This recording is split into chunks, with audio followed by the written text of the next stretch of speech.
This is Anthony with MakeWeirdMusic.com, and I am here in Germany with Markus Reuter. Markus. Hi. It's good to see you again. Yep.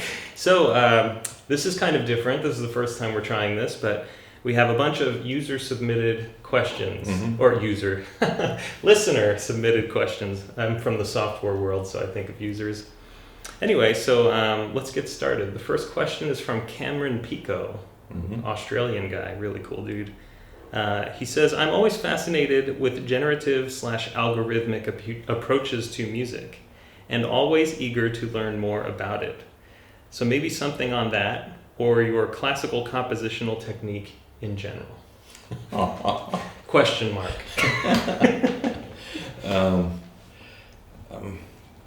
Really, I mean, that's such a huge question, but really what I can say is that even in the most simple ways, we always do apply some sort of generative approach, even if it's just like our very own way of doing things. It is a generative approach. It is algorithmic. It's what we know how to do. Exactly. And so really what I would suggest is just to become aware of how you're doing things.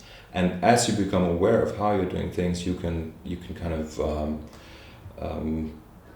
find ways to do things differently, or like you can kind of decide to do things differently at some points, and that's where it becomes interesting. And that's why I'm using generative approaches, just to be aware of the choices I'm making, and just to have the freedom to also say no.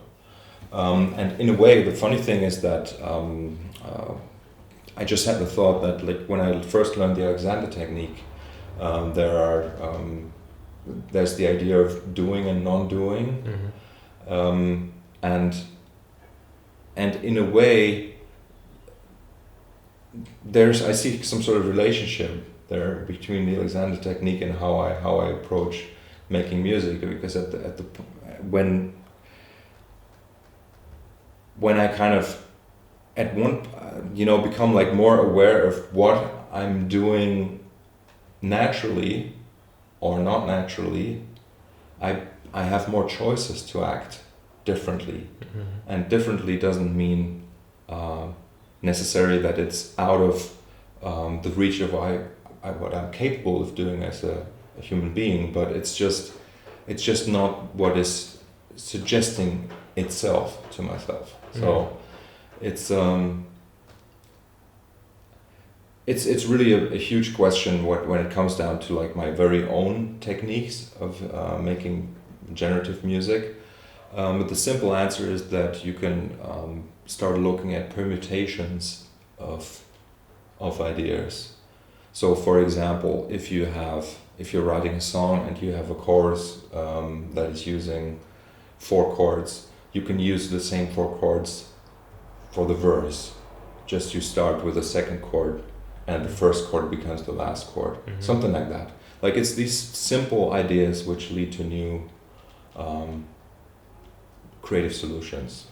Did this arise out of determining that you were too maybe formulaic or too many patterns, or?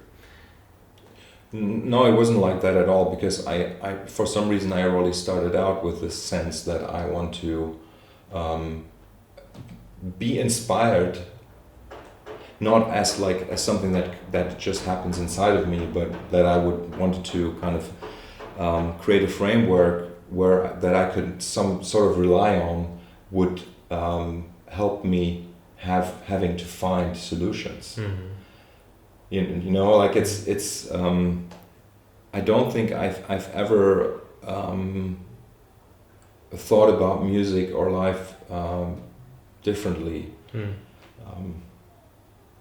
I don't know, it's like I remember sitting there as a 10-year-old with a little keyboard with small keys and just like figuring out like these changes that I didn't know back then. Like I knew that, okay, if you have like all the white keys, then that's a C major scale, and you can play an A minor and D minor in that. But then once I started playing the A minor and the F minor chords, and I realized, okay, that's not the same scale. So it's not supposed to fit into one framework, and that's kind of how I arrived at this idea harmony and music, and the rules can be kind of in a flow of change. So where the progression becomes sort of the guiding element. So it's not about the actual freedom to have a choice what to do, but the choice is always limited to the flow that you're in, and in a way that's just the perfect way to describe what life is like, really. Like, because you're always in a new situation, and that's what kind of my music represents for myself. That the situation, the circumstances change all the time, and rather than just being perplexed by that, I'm just opening myself up to that reality, and that means that the rules, the actions that I'm allowing myself to make, kind of are always in constant flux. And it's really the opposite of being of randomness. It's somehow, funnily enough, even though like the results can sound like there's, because things are changing all the time, you could say it's random. No, but it's always derived from the state that was there before, and that is the actual circumstance, the actual state of things in the now. But then the now is the past already. Right. So, okay. Jeff Evans asks, does Markus have a compositional process he prefers over others? Does he ever compose based on an algorithm? I guess we should have looked at these first. If so, can he provide an example? And who would he like to collaborate with that he hasn't already? So maybe if you could talk about, I know you've written a couple of pieces that use algorithms, if you could talk about those, and then the collaboration one. Yeah, so for example, a very simple approach that I know a lot of people kind of play around with, like you just have a fixed, say, baseline. And one of the very first pieces I wrote, it's called 10 Years, it's on a Europa String Choir album. And it just has the idea that the bass line descends chromatically. It starts on an F and goes down to a B flat chromatically. And then I just wrote chords on top of those bass notes. So really, there's just a simple rule, and everything else is open. The chords were written freely, the melody was written freely. But the rule was, okay, bass line goes down chromatically from F to B flat. And really, the ratio between what is being determined by an idea, by a generative idea, versus what I write freely, that can change. Like there are some pieces like Todmorden 513 where it's 100% generated, the material, the musical material. In this case of the piece 10 Years, you could say the bass line is probably only, I don't know, maybe 10%, or you could also say maybe it's 50% of the composition. But what I mean is that there's always freedom within generated structures if you allow yourself to change them. But there's also two ways of changing things. You could either say there's something here. Let's say there's suddenly there's an A major chord, and you could decide, no, it sounds better if it's a minor chord. You could do that, or you could say it is an A major chord, and I'm breaking the rule. It's going to stay the A. I'm going to keep the A, the C sharp, and the E. What I'm going to do is I'm going to put an F sharp underneath and turn it into a minor chord that way. So there's always the freedom to either change the generated structure in the way of changing something that has been generated, like you're basically breaking the rule, or you're adding something so the rule can stay intact, but by adding you're changing the content. With Todmorden 513, you said it was 100% generated? Yes. At what point do you take credit? Like, what was the generation process, and how did you as a human influence the generation of the music? I take all the credit because it's not different. You can compose an algorithm, you can compose some rules, that then create the piece of music. Mm-hmm. So the credit it's there from the very beginning. Did you create axioms, musical axioms, and establish those first, or did you use some software and choose some parameters, or what happened? It's it may sound much more complicated than it actually is. Mm-hmm. It's just a permutational process that I'm using, Mm-hmm. which creates a chord sequence, you could say. I see. So, and it's a permutational process because it goes through all the combinations of the initial intervals, and the way that it can be maybe explained. Let me try that. Mm-hmm. So for example, like people like Brian Eno, when he came up with the ambient music, still the way he does it is that he works on the sound level. So he might have like two different loops, like different length, and let's use this example again. So you have the A and the E in one loop, and you have a C and a C sharp in the other loop. So depending on if there's a C or a C sharp, the harmonic structure is either minor or major, Mm-hmm. a major chord or a minor chord. So that's on the sound level, but I've moved this idea to the symbolic level, which means to the underlying structure where the pitches are being defined by loops that are interacting, and not sonic loops, but loops of instructions. Mm-hmm. So you could have, like in the example of Todmorden 513, the way it works is that you have the center node of the 3-note chord that is modulated in a certain pattern. Let's just say it's a 3-note pattern. So it can be a C, a C sharp, and a D. Okay. Then there's an interval that's added on top of the center node, which goes by a pattern that can be 5 notes long. Right. Yeah, I'm not going to make the full Sure. thought experiment on it, Sure. but you would have a pattern here. So that means that already by adding a row of 5 nodes to 3 notes that modulate here, you get a sequence of 15, Mm-hmm. right? Right. And then I'm also using a node that goes underneath, Mm-hmm. which has a pattern of 7, for example. So you'd have already 15 times 7 Mm-hmm. for that. Right. Yeah. Yeah. So that means that this generates a structure of chords that is very, very deterministic, Mm-hmm. very simple for our subconscious minds, very simple to understand. But musically, it is always logical. It always kind of fulfills like the rules of logical resolution, I would say, not necessarily musical resolution. Because it comes back to the first. Yes, It and resolves even within the structure, you always even though we have 3 cycles intersecting, we have the interaction of the one in the middle, Mm-hmm. and the one below would be 3 against 7, Mm-hmm. and you have the 3 against 5 on top.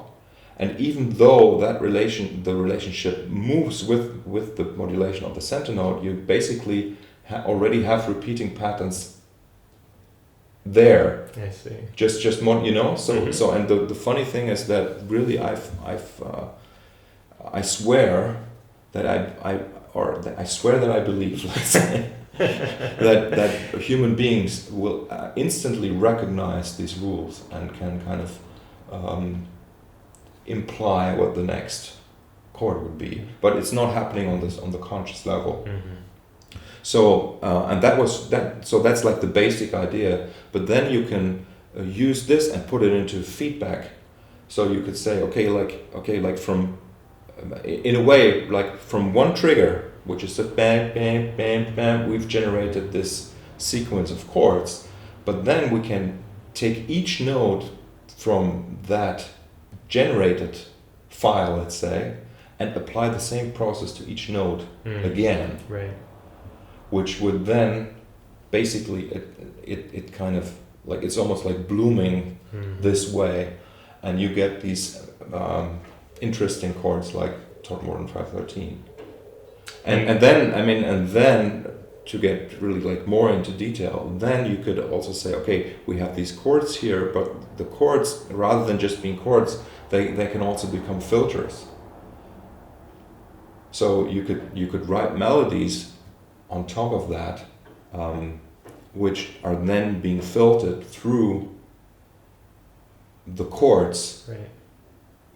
and basically the chords become scales then. Mm-hmm. And then you can, what I also do is I use the opposite. So for example, like the notes that are happening in the melody are not allowed to be notes that are in the chord. So they're the inverse of the safe notes or the notes. Yes, okay. yes. For example, The black keys when you're in Yes. this key of C. Yes. Okay. and then obviously you can start just shifting things. So you could say that the filter lags behind by a bar Mm-hmm. or something like that, which really creates just wonderful things. Yeah. Cool. And collaboration. Who would you like to collaborate with? That's really a question I can't answer. Okay. Yeah. Too many is my guess. Too many, and just really I just wanna keep doing what I do, and it's really at this point it's really about who are the people that want to collaborate with me. Mm-hmm. I have to say, Mm-hmm. I could, you know what I would love to play with, for example, like Adam, Justin, and Danny of Tool. Mm-hmm. I would love to play with them. Mm-hmm. I think that would be like really fantastic. I've recently been to their rehearsal studio and they played, Mm-hmm. and that's something that I would love to do. Right. Then there's always like the Mike Oldfield thing. I would love to produce an album with him. Mm-hmm. And then I guess it's more about collaborating with ensembles, like great string quartets Mm-hmm. and string ensembles. Like I would really love to work more with, in a way, artists that don't have a name. Right. Because I think that there's a little bit of a problem in the musical culture, and now that everything is kind of tied to names so Mhm. much. So I don't. Let's say there are a lot of people I want to collaborate with, but I don't know their names yet. Mm-hmm. Yeah. I like that a lot, Yeah. especially on this website. I feel like with Make Weird Music, it's not about celebrity; it's about making music. Exactly. And Yeah. and I'm just so shocked, like sometimes the way that people really stop listening, and they just respond to the name, Mm-hmm. and it's frustrating for me as well. Mm-hmm. Because I have worked under my own name for a long time, and I feel like I kind of have to, not that I have to, but I want to stop doing that even. Right. Like so. Bruce Roop, Yeah. big fan. Mm-hmm. I've wondered how different it is to record music with others when they are together, as opposed to sending files of music. Yeah. Which do you prefer? And I guess you could talk about the experience as well. Yes. Really, like for me, in the end, it's the same thing, Mm-hmm. because we are making music, but it's just a different. It just allows for a different sort of interaction. Where like the collaboration at a distance is more of a generative approach, you could say, in the sense that you can actually take your time to find your way into something where you don't have to respond in real time, Mm-hmm. basically. And I like that, because it opens doors that normally you wouldn't be able to respond Yeah. that way. So maybe sometimes you need time to practice a part in order to be able to play it. So and if you don't allow yourself the time, like if you know like being together and recording is one thing, but like being in a rehearsal room and having the time to learn your part, it's something that hardly ever happens anymore these days, at least for me. For you, yeah. Yeah. So really, I enjoy both, and like this album, The Stone House, which was recorded in February or January 2016, is a very good example. And it's just great music created right on the spot. And there's always the joy of doing that. Oh, it's also very efficient, time efficient. Yeah.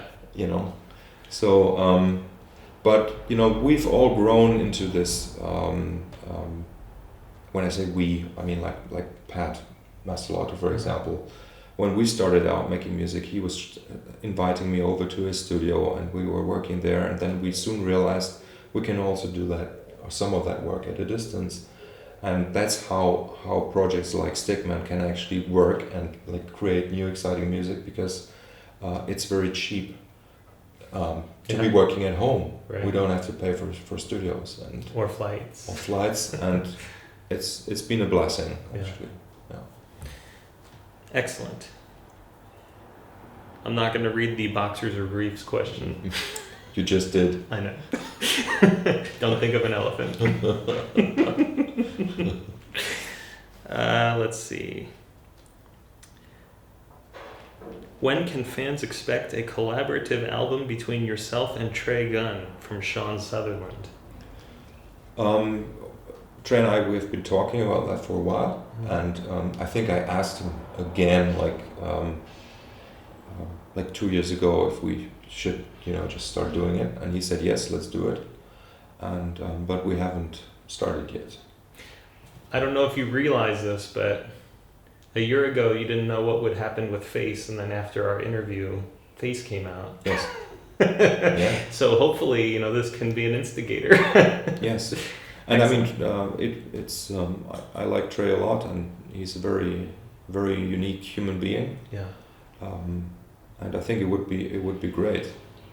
So it's just that, like, nowadays I have kind of stopped making musical projects just for the sake of doing them. Mm-hmm. Like, there has to be like some sort of purpose. Mm. And I know that as soon as there is this purpose, it will happen. Yeah. Sean also asks, why do you think Robert Fripp believed touch guitar would be well suited for you? I mean, to be honest, like, I'm not exactly sure if I remember this correctly, because I was 18 when I had this conversation with Robert Fripp about the Chapman stick. Mm-hmm. And I was just inspired by the fact that he said that he likes the concept of the stick so much that if he were starting over, he would like to learn to play the stick. That I'm 100% sure that that's what he said to me. Yeah. Okay, so I remember that. If he actually suggested that I should try it, yes. But I'm not positive that he said that it would suit me. So that would, I can't remember that really. But I remember that I was really inspired by him kind of suggesting that it's something that is worth exploring. And since I never really felt like a guitarist, I always felt like a composer / musician, whatever that means. Mm-hmm. And so it was kind of unexplored territory. And as I started working with the instrument, I realized, it really nobody kind of knows anything about it, or even they don't dare to say that they know things about it. And it was just a perfect field of research, and I really enjoyed working with it. Sean has a few more questions. We'll give other people some airtime too, but the internet reports that you have, quote, sometimes been hailed as Robert Fripp's potential successor, despite always downplaying and rejecting this idea when questioned about it. Outside of you playing Fripp's guitar parts with the Crimson Project, and you both exploring soundscapes, why do you think people see similarities between the two of you? No jokes about eyeglasses, please. Yeah. I don't know. It's really difficult. I love Robert's guitar playing. I love what he's done for music in general. And it's just, in a way, it's just, I don't even know what to say in the sense that, somehow, like, I can hear, in a way, maybe the way that I play is like what I would love to is my interpretation of what I would love to have heard him play. And actually, I'll comment on that. When you played with Stickman and you played some of Robert's parts, it didn't sound like a cover band. You know, someone trying to play Robert's parts like Robert.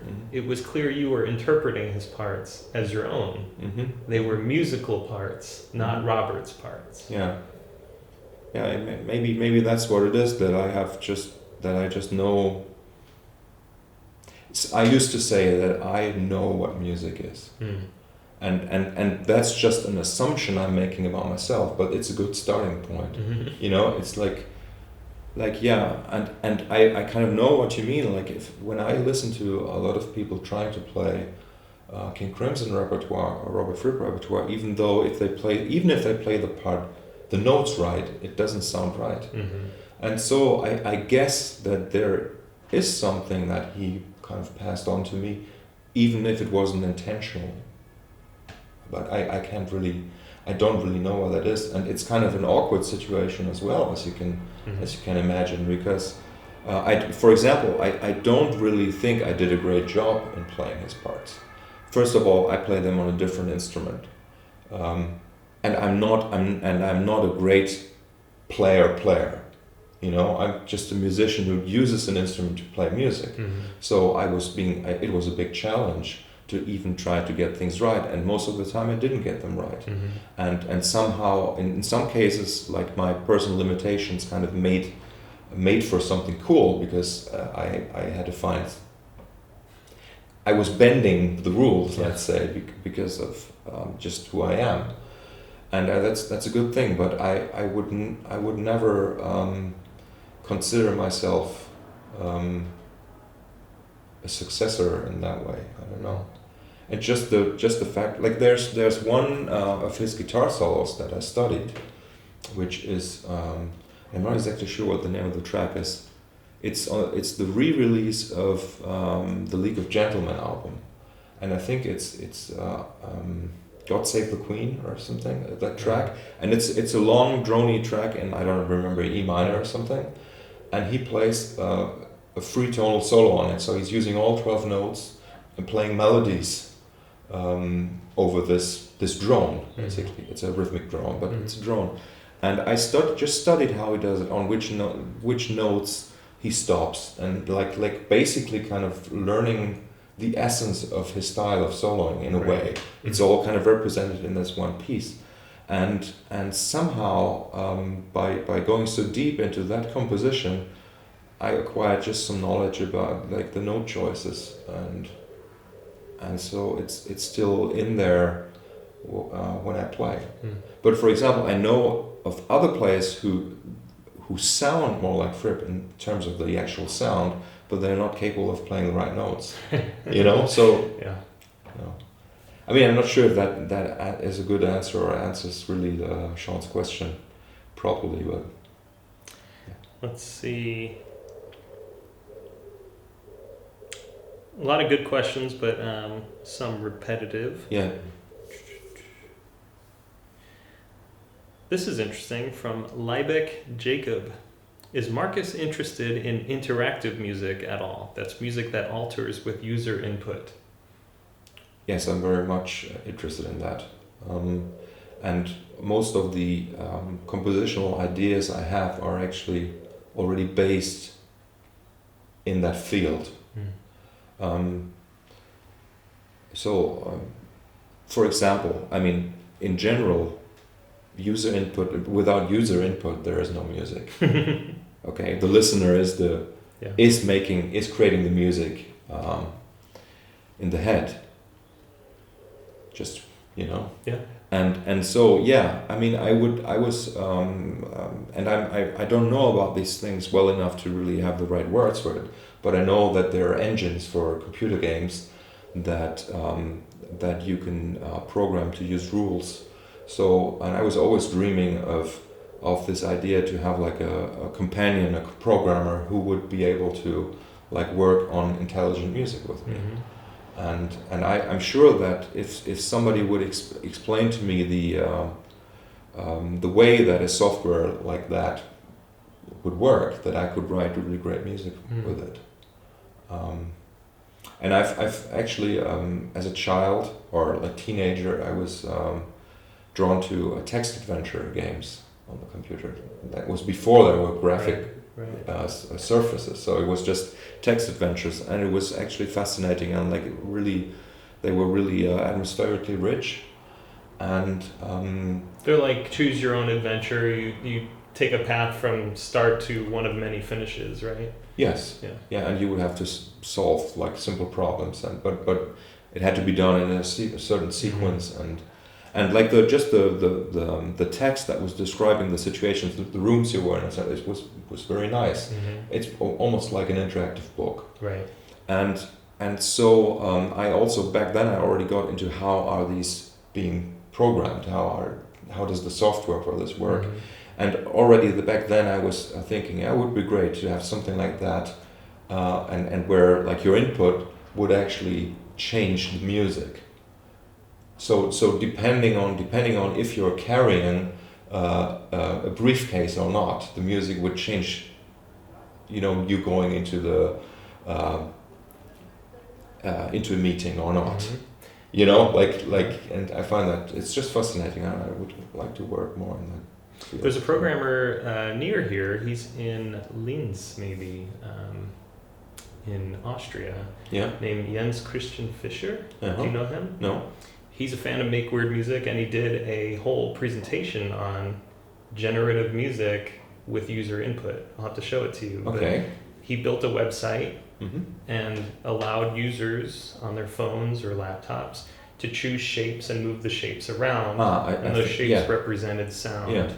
So I can get you hooked up with him. Yes. Cool. Let's see. Bernie, the famous Bernie.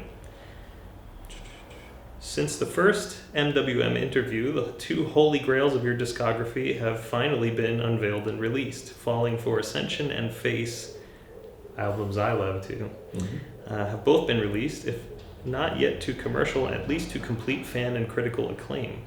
And a very important component of both recordings, as well as the symphonic Todmorden 513, is the fundamental role of structure.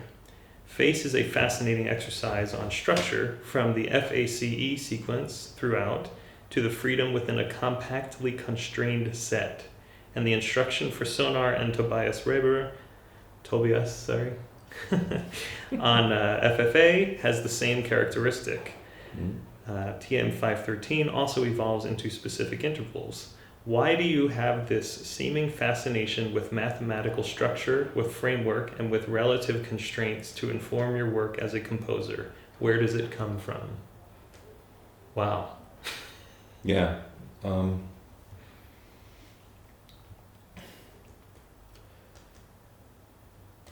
I can still go into the mode of just intuitively creating music, so it's not that's not available to me. Right. It's just a tool. It's a tool to get excited by something, really, and it's easier for me to get excited by something that is challenging to me. So I guess really that's where, like, psychologically it comes from. And like in more technical terms, it comes from having read some interesting books as a teenager. So it was Gödel, Escher, Bach by Hofstadter, which was really the book that triggered my interest in composing in such ways. And I do recommend that book to people who want to just get inspired, really. And there's also another book by Hofstadter that's called I'm a Strange Loop, which is just incredible. And I mean, if you are a creative person, if you're like artistic in any sort of way, it's impossible for those books not to inspire you, I think. And yeah, that's really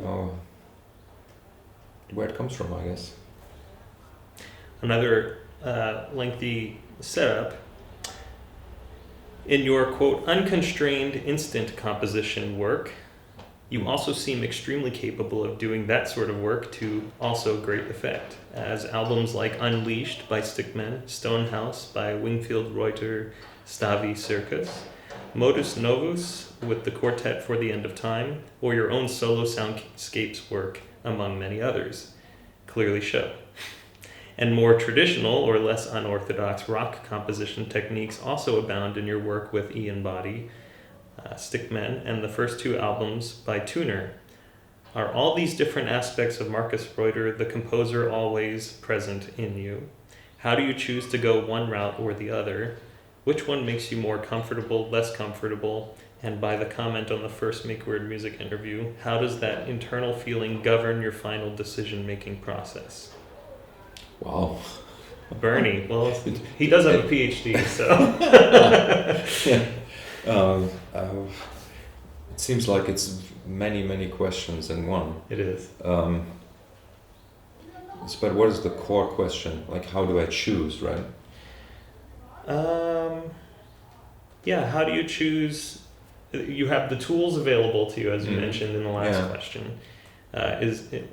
What inspires you to go one direction or the other? Yeah.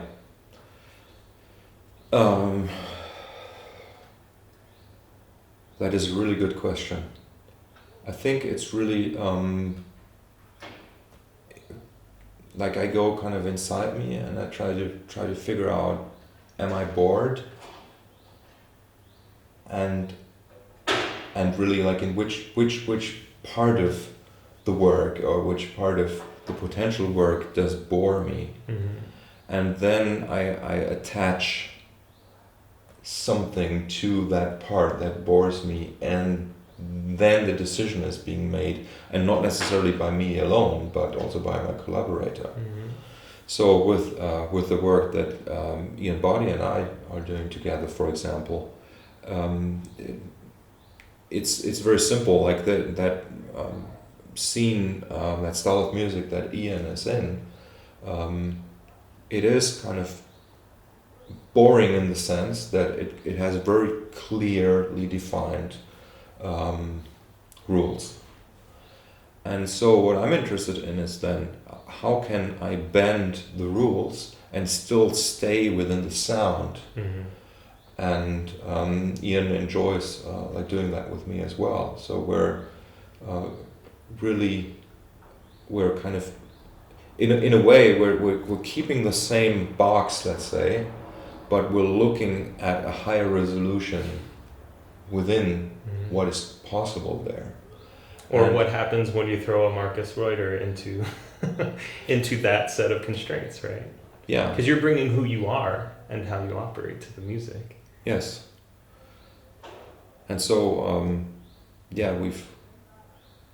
we've just released an album called Memento, which is really interesting because it uses all sorts of generative processes, and I think it is, but it doesn't really matter that it is using those.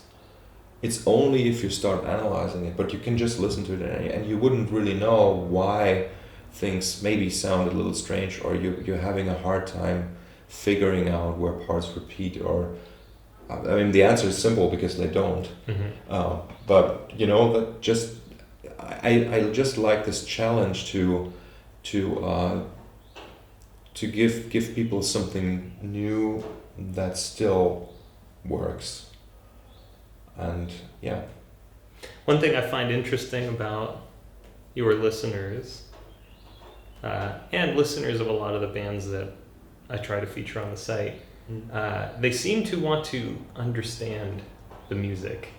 Mm-hmm. Very few of the fans will just listen. Is that something that you notice? You're on tour with Stickmen, or I'm not exactly sure if that's really the case, but certainly those that do ask questions want to know. Mm-hmm. That's why they're asking questions. Yeah. But I think sometimes they're musicians and sometimes they're not, which is interesting too. That is true, but I think that it is important that you still allow yourself to process music completely unintellectually. Let's say. And I do that a lot. I mean, I listen to music mostly like just coming from the emotional side of things. And I think it's just so important. And understanding is also, if you want to understand my music, you really need to study with me. You need to spend time with me. I can't, it's impossible to put into words what makes the music the way I make the way it is, because it's more than just applying a rule. It's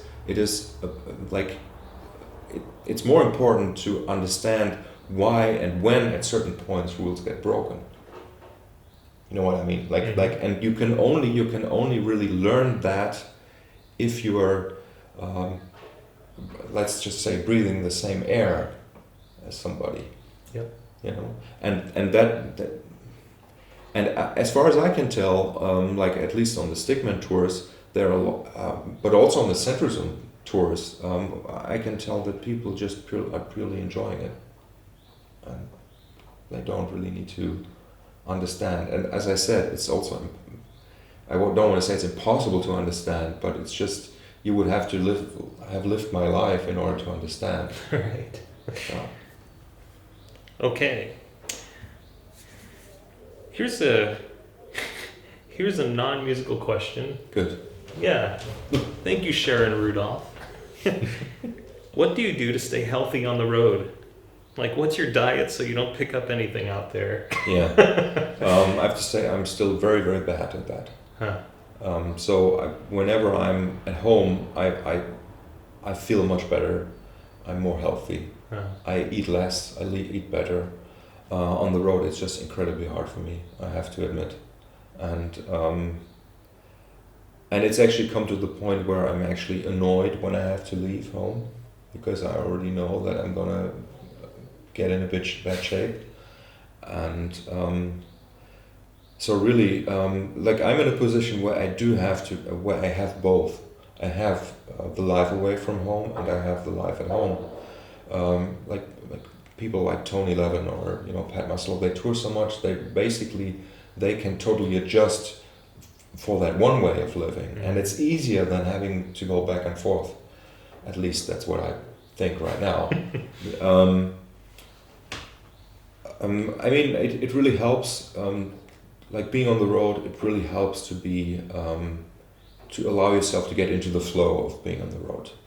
And like a lot of things are kind of predetermined. You know where you got to be at a certain time,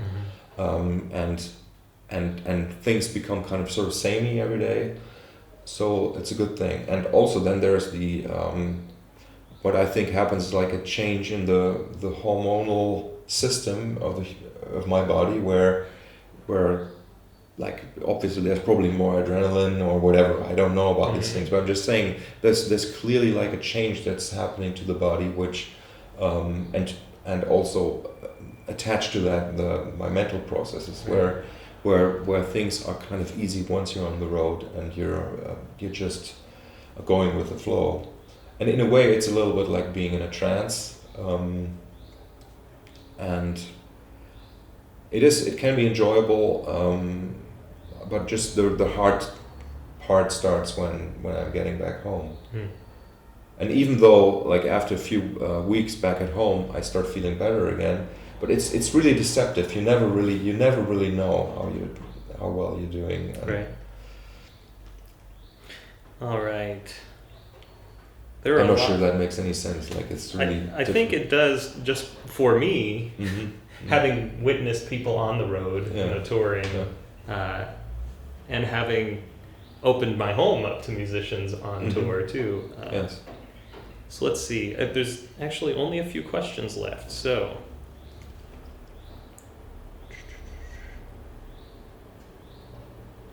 Man, people love your Todmorden piece. Chris Harris asks, a couple of things sparked by the first interview. I'm glad Face finally got to see the light of day because it's a great piece of work.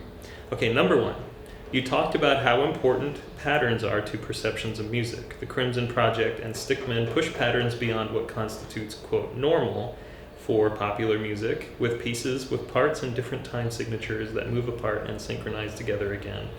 And you've experimented with the algorithmic generation of music in pieces like Todmorden 513. Do you ever wonder how far you can push a pattern before its presence becomes hidden from the listener? Would that alter people's responses to music? And building on that, we'll get to number 2 after that. Yeah, this is exactly the point, that what I'm interested in is finding that fine line where things are familiar and surprising. So the answer is yes, I'm wondering that all the time, and I have actually developed this little bit of an idea of this permutational system that actually does that. It allows you to understand what's going on, but at the same time the resulting sounds are surprising. Mm-hmm. And it's very important because if it's in a way it's kind of the ideal ergonomic state of the mind.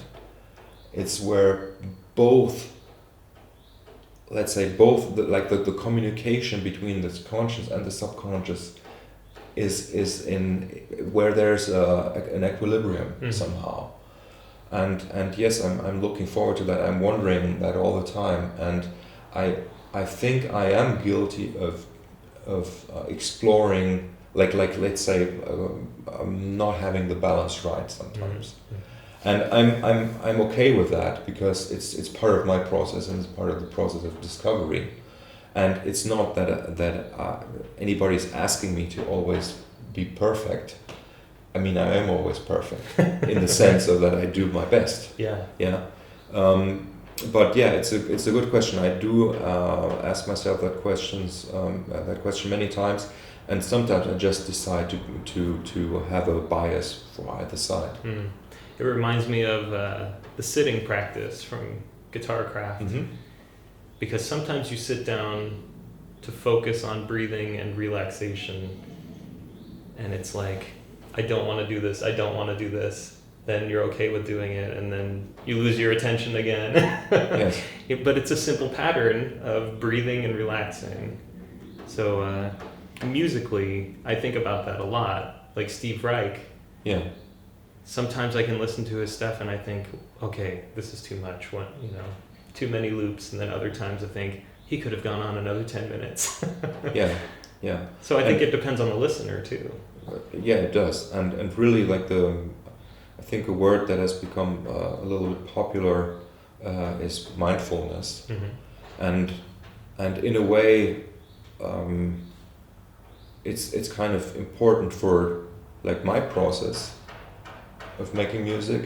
But also what it kind of does as well is almost forces the listener to be mindful, right. Which can be a good thing, can be a bad thing.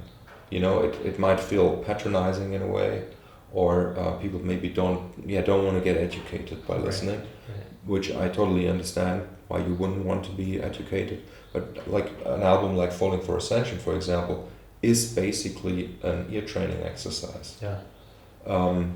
And it wasn't supposed to be that, but it turned out to be that way. Mm-hmm. But people don't need to know that. Right. If they just listen to it, something will happen, something will change, and yes, it is. I mean, I'm aware that I want to be a little more conscious about knowing where I am on that spectrum of. Mm-hmm. Yeah. Okay, so Chris Harris's second question. When you hear the term weird music, what constitutes weirdness for you? Would a piece that is atonal but strongly rhythmic be preferable to one that is melodic but not discernibly rhythmic, which is where a lot of ambient music seems to lie? Mm. How weird does something have to get before you say, okay, that's no longer music? Okay, I think first of all the word weird is your invention. Yeah. So it's a marketing term. It is, and it's for me really the weirdness is not a factor that really decides over if something's music or not. Right. Has nothing to do with that, and really there is no such thing as weird music to me. I guess. That more so like an attitude can be weird. if you know what I mean. Like I think there's a difference between the work of an artist and the artist himself somehow, and really the weirdness. I mean, for me, there is no weird music, really, just for myself. However, the question if music is music or music is not music, that is something that only each listener individually can kind of decide for themselves. And I have said that before, and I'm not so happy about the words that I have used for it and that I'm still using for it. But I think there's something like what I still call like the real music, where the motivation is the music itself. And that, again, this is not, I'm not judging, it's just like there is music that comes from the love for music, and there's music that comes from the love for something else. And that's where I see some differences in how the music, or that sound that is being created, how it appeals to me or how it doesn't make me feel. And obviously it's just purely purely subjective and really it's something that you have to find out as a listener. You have to understand that people have all sorts of very, very different motivations to make music. And then again, like even if somebody has like, I don't know, I don't have good examples, but if somebody makes music just for the let's say a male guitarist is trying to pick up girls okay by playing guitar and then creates a certain kind of music and you listen to that music, that does not mean that your experience of that music has anything to do with the original motivation. So even though some music might not be real in my sense, but you as a listener, you'll make it real. Because your motivation or your way of listening again changes the sound in such a way that it totally becomes detached from the original meaning of it. Cool. Kathy Melas, I'm not sure how to say her last name. She's great. She's a big fan. I only know her on Facebook. Big supporter. I've always found it remarkable how Markus, particularly when playing with Centrozone, or in his solos opening Stickman shows, that became the sultry kissing lounge, Be Still My Heart, she says, that he, quote, composes in the moment. I think that's Bernhard's explanation, she says. And draws from the atmosphere and vibe of the room and audience to guide the piece. That's the magic part for me. There's no question. Yeah, but I sort of know what she's asking about. All right, cool. I mean, and the funny thing is that really she makes the assumption that I'm drawing from the atmosphere or and I'm not. It's and I wouldn't. I mean, I say I'm not, which means I'm not consciously doing that. But there's no way you can't be influenced by your environment when you. That is very true. However, how I'm doing that is by not being concerned with that. And actually, that's maybe the trick. That's where some sort of channel is being opened. By not being concerned or not by trying to do that. You know, so I'll just in that moment I'm just trying to establish just a good connection with the parts in me that are listening, and then I let my body respond almost intuitively. So it's not about thinking which note to play next, or it can be, but it doesn't have to be. It's like almost like using the body as somebody that is. It's like the body is acting as a reflex. Its action is a reflex to what I'm hearing. So it's more of a gestural approach, you could say, to responding. Right. It's not about making choices. It's about I think the word reflex is kind of interesting in that sense, because there is a certain sound and it leads to a certain response, and I think that I have a relatively wide range of responses, and that means that the music is relatively alive. You know? Sean Sutherland says, I would love to hear Markus talk about Mike Oldfield, specifically what drew him to Mike's music, how it influenced and inspired him.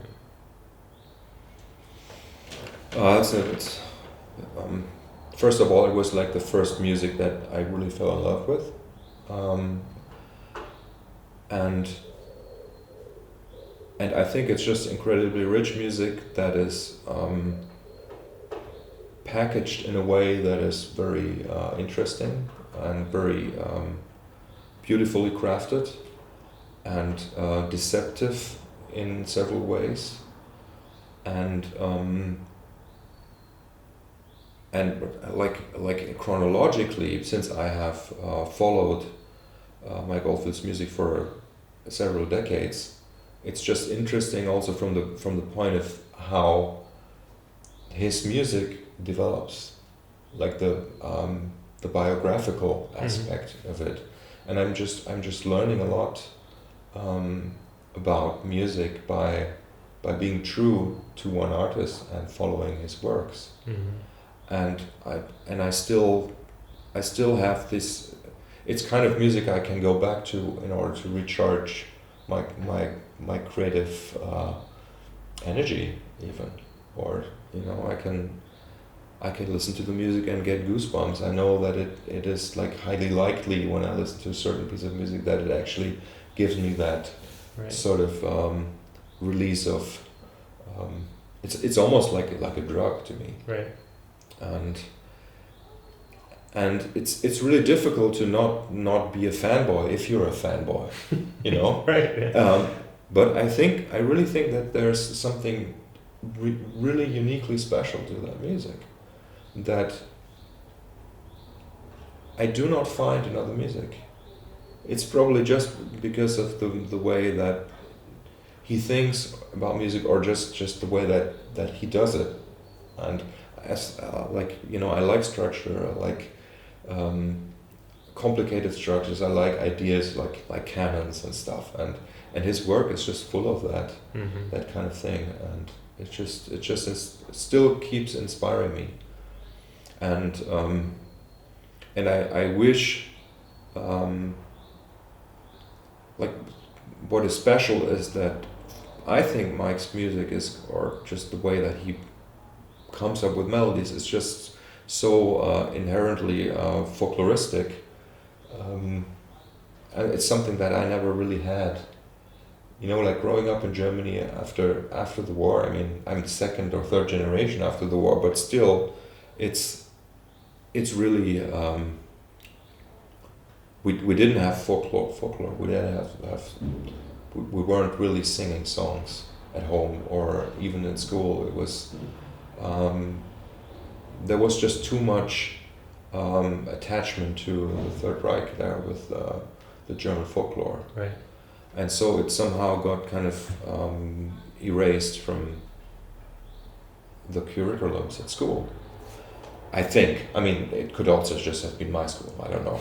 but anyway, once I discovered like the,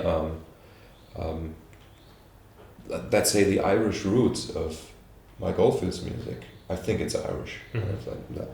It just gave me this instant connection to like traditional music and traditional the power of the soil, I would say, like the really grounded music or traditions that have grown over hundreds or even thousands of years, and I find that fascinating, and that's what I find in Mike Oldfield's music. Mm. So and I just don't get the same with blues music, Right. for example. I don't know why. The tradition is, if you can trace it back, maybe, as many years, but somehow being a European and like blues, rock and roll is close to my heart. But then I like King Crimson more than Led Zeppelin, Mm-hmm. and for obvious reasons. Like it's like just the European style of writing, the European style of understanding Right. a harmony. Using harmony is just closer to who I am. Mm.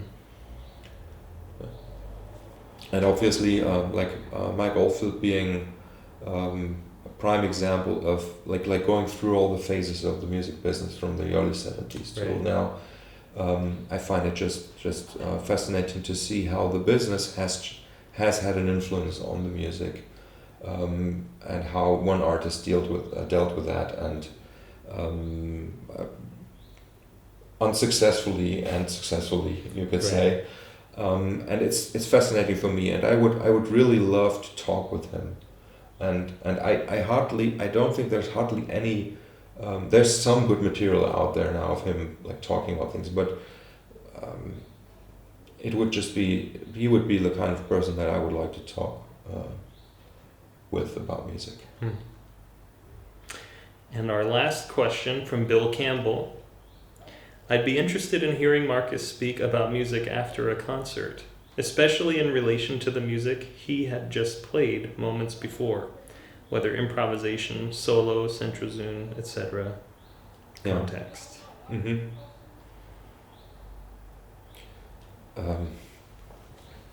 First of all, I think that the musician hardly knows anything about the music he played right after. Right. I mean, you can listen back to recordings.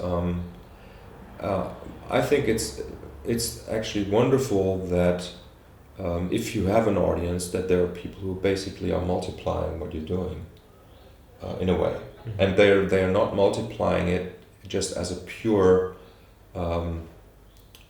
It's not just multiplying; it's to the power of, I think. Because Exponential. exponential, because each listener builds his or her own world around the experience of listening. So that's really what I think is beautiful about the arts in general. And really, I mean, ideally I'm exhausted after a performance. Because you've put so much into it. Yeah, it's not that I'm putting anything into it. It just gives me the sense that I was available, but it doesn't say anything about what happened really. You know what I mean? Like it's just like you're providing the potential. Right. All right. That was a great Q&A. Thank you so much to all of the people who submitted questions and have followed Markus and his career, and have followed what Make Weird Music's trying to do too. So thank you so much to everyone. And I guess we'll have a lot more Markus content coming to the site that we filmed actually last year that I still have not gotten to. So stay tuned to that. Stay tuned, and we'll look for you in the next one. Thanks. Ciao, ciao.